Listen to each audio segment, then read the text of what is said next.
Hey, this is Josh from New Bedford Guide. I'm at the Zyterion. As many of you know, I cover a lot of music in the area. I love music. And today I'm here with David, the conductor of the New Bedford Symphony Orchestra. Many of you may not even know that we have one. And we're going to learn a little bit about the show that they have coming up. So I'm going to turn the camera over to him. He's much better to look at than me.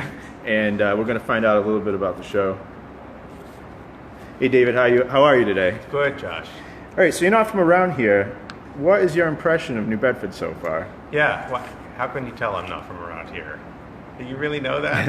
I'm from New England. I live in New England. I live further away, further up in coastal Maine, and it's actually not that different than here, except the boats are a lot smaller. You know, I live in a fishing town, and the boats are tiny. I mean, I think the port here is really impressive.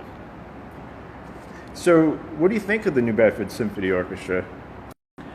We've had a good time so far. We've had 2 rehearsals. We had a string rehearsal and a full orchestra rehearsal. We got another rehearsal tonight.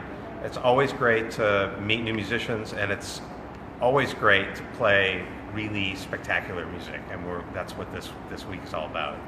Awesome. Have you had a chance to see what the New Bedford Symphony Orchestra does in the local schools, and what did you think about that? I have. I went with Terry yesterday morning, and to see one of her programs, and it's amazing. It's truly remarkable the way she's able not only to weave together important concepts about music and curriculum values. So, and in this case, it's a curriculum about it's lessons about gravity and science and the planets, and she weaves that so seamlessly together with notions that make music function, and she does it in a way that is engaging and fun and entertaining, and kept really everyone, including me and including the teachers, all totally involved and engaged. So, obviously, as someone that's very involved in music, you think music's very important for kids, I'd imagine. And what importance do you see in that?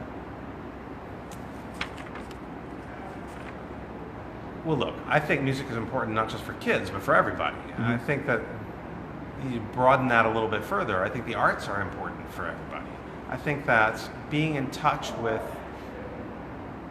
the creative process, both as a creator and as a consumer, puts us in touch with a sense of humanity that allows us to be more engaged and active citizens, active humans. And that's a really important facet of what we do. It's not the only way to do that, but it's an important and meaningful way. Yeah, I agree with you completely. What do you like about being a conductor? The food. I mean, I get to go to all these places and eat all this great food. Now, I love the music. Obviously, I'm sort of an incurable music nerd, and so it's an honor and a privilege to be able to spend my time thinking about the stuff that I really love more than anything. Yeah. Maybe tell me about one of your coolest experiences as being a conductor.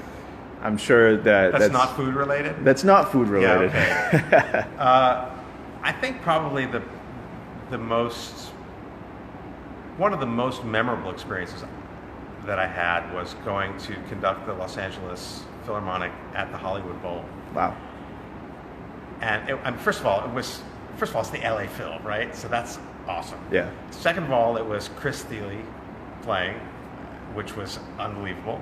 And third of all, it was the Hollywood Bowl.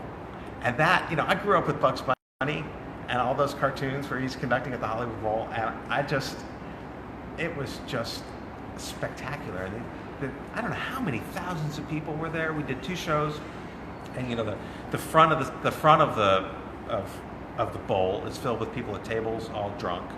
And the back is filled with people all stoned, and in the middle, people who wish they were in the front of the back. And there are these jumbotrons that would show pictures of me and the orchestra. I mean, it was a hoot. It was nuts. It was as close as I'll ever come to being a rock star, just for that. Those 2 concerts. That sounds pretty fun. Yeah. Do you listen to any other kinds of music other than classical? I don't really even listen to classical. Really? I think when I'm not making the music, I really just like it quiet. I like jazz a lot, mm-hmm. and I think given a choice, I'll listen to jazz. But listening to classical that's a busman's holiday. You know, I mean, it engages me in a way that is not relaxing. It's rewarding, but sometimes I don't want to be rewarded. So I just want silence. What's the best non-classical music concert you've ever been to? I think the one that really sticks with me was a long time ago, back in the 80s, and I went to the Blue Note and I heard Stefan Grappelli. That was pretty much at the end of his life. That was kind of incredible. I mean, it's this like total legend with still unbelievable command of the instrument and unbelievable charisma. That'll stick with me for a long time. That's awesome. So what do you think about people that may not be into classical music or may not think it's for them, and maybe why they should actually listen to it or come check it out? Yeah, I think that this is a great week to come check it out, because I think this set of pieces that we've got there are three pieces that are so evocative, so filled with drama, so filled with real, genuine narrative. I mean, we've got this Mozart piano concerto, which is an abstract piece. But the very first piece we start with is music from Psycho, from the movie. And everybody's seen that, so you can play the movie in your head with that. And the piece on the second half, written in 1830 by this French composer named Hector Berlioz, is a piece that he wrote to tell a very specific story about his obsession with a woman and his unrequited love and the subsequent opium trip that he takes to kind of drown his sorrows and the crazy, trippy dreams that he has after that. So it has a real story. So it's a great way to kind of cozy up to music that is sometimes totally abstract and maybe then therefore has a little bit of a boundary. So if people are still not convinced to maybe give classical music a try, why should people come to the concert on Saturday here at the Z? Well, I mean, like I said, it's such colorful, compelling music. And we were talking about this last night in rehearsal. There's something about live performance. I mean, we all know this, right? I mean, live performance is different even from a recording of a live performance. I was telling the orchestra last night, there's some things one of the things we talk about in rehearsal is bowing. You know, the string players, they have two choices with their bows, right? They can go down or they can go up. Yeah. And they need to do them at the same time, right? Everybody's got to be down. And sometimes it's as natural as breathing, right? It's in, out, up, down, and you just kind of, it goes. But sometimes you want to disrupt that. And you want to do things which are not necessarily the easiest thing, but have kind of dramatic weight to them. And they look great often. Yeah. And I reminded them of it. This is a live performance, and this not only sounds good, but you've got to make it look good. It has to look filled with energy, because this is partly why we're here. It's a theater, right? Yeah. People come to see something also. So I think that's a really compelling reason to come and see and hear what it is that we do. How many members are in the orchestra, and what does it take to get a group like that to work in unison together and make a compelling story out of music? Yeah, I don't, maybe there's 65 or so people. I haven't counted them, but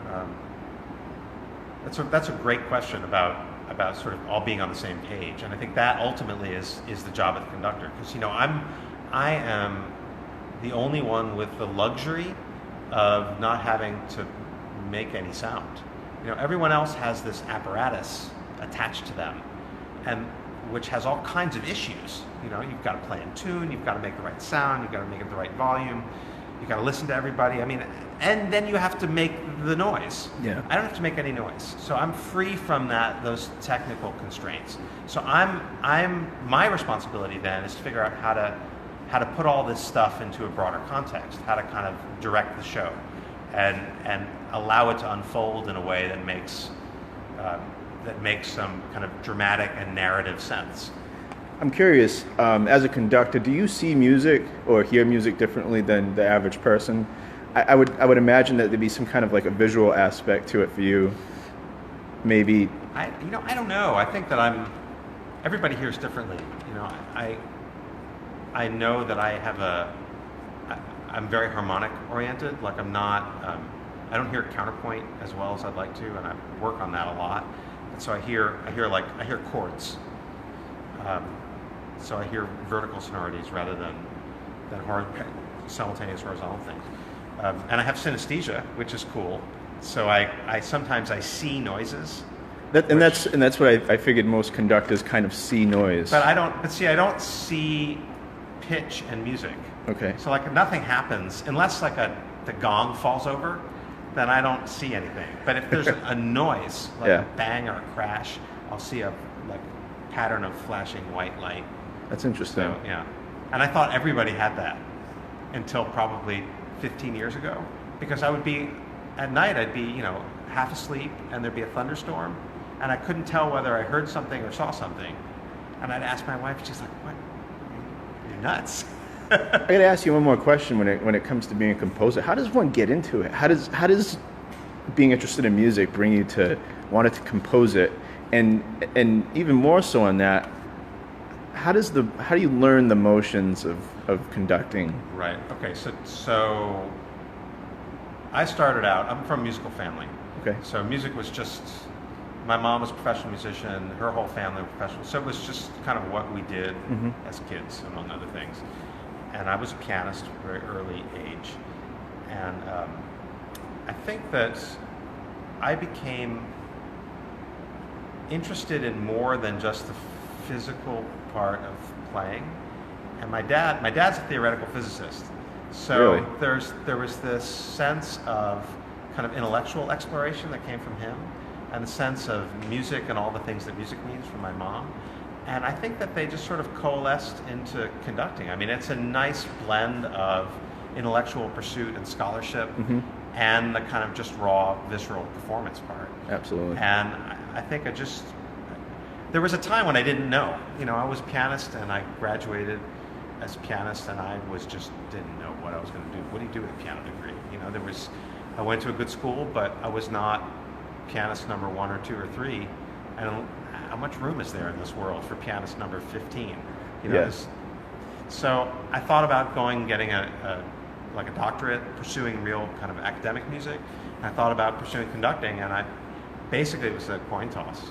So it's the days where I think I should have gone into the academic world, and there are days I think, thank God I went into the conducting world. But you make choices, and they're always the right one, because you can only make a choice based on the information at hand. Right. That's what I did. Absolutely. So let's get back to the show. Who are the villains and who are the heroes? I'm the villain. So Psycho. Look, it's a show about human drama, right? So Psycho. We know about Psycho, right? Okay. So, like I said, the Berlioz is really about a guy obsessed with a woman, and she doesn't even know who he is, and he gets very upset and tries to console himself in ways that are illegal, and ends up having this horrible dream where he then gets murdered, and then he sees his ex-love celebrating, but now she's a witch. So that's pretty trippy, right? It is, so I mean, there's a sense of villainy in all of that. The piano concerto, I think that's the hardest one to identify. But we think about what a concerto is, right? It's one person put in the context of a larger environment, and in this case, it's this D minor piano concerto. Of the 7 piano concertos Mozart wrote, only 2 are in minor keys. So it has this affect, this kind of stormy affect. And in an environment like a concerto, where you have the individual in the environment, there's this necessary sense of kind of heroism, because you have one person kind of fighting their way through the world, as defined by the orchestra. So that's a little tenuous, but it's there. Cool. Well, it sounds like it's going to be a lot of fun. If somebody's interested in coming to see the show, where can they get tickets at? So call the Criterion box office or newbedfordsymphony.org. Awesome. And what time's the show at? I think it's at 7:30. Great. Is that right? It's at 7:30, yes. Awesome. Well, I appreciate your time. It's been very interesting chatting with you My pleasure. today. Thank you. And good luck on the show. Thanks. Awesome. Thanks.